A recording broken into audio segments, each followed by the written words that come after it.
जान बहुत शर्मिंदा हैं, तुमसे बिछड़ कर जिंदा हैं। जी बिल्कुल, 16 दिसंबर पाकिस्तान की तारीख में यौम सियाह की हैसियत रखता है। काश 1971 और 2014 में से 16 दिसंबर निकाला जा सकता। 16 दिसंबर 1971 को सकूत ढाका ने पाकिस्तानी कौम को दो लख्त कर दिया। आज सकूत ढाका को 52 साल बीत चुके हैं, पर ज़ख्म और दिल पर मौजूद खराशें अब तक मौजूद हैं।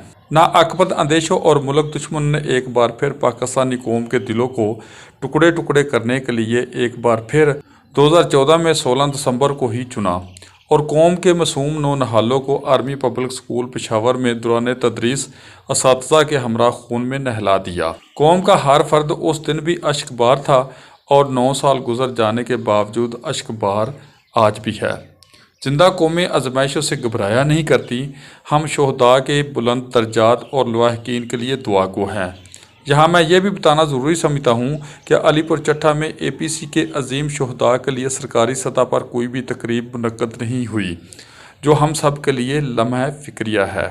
शहादत है मतलूबो मकसूद मोमन, ना माले गनीमत ना किश्वरे कुशाई।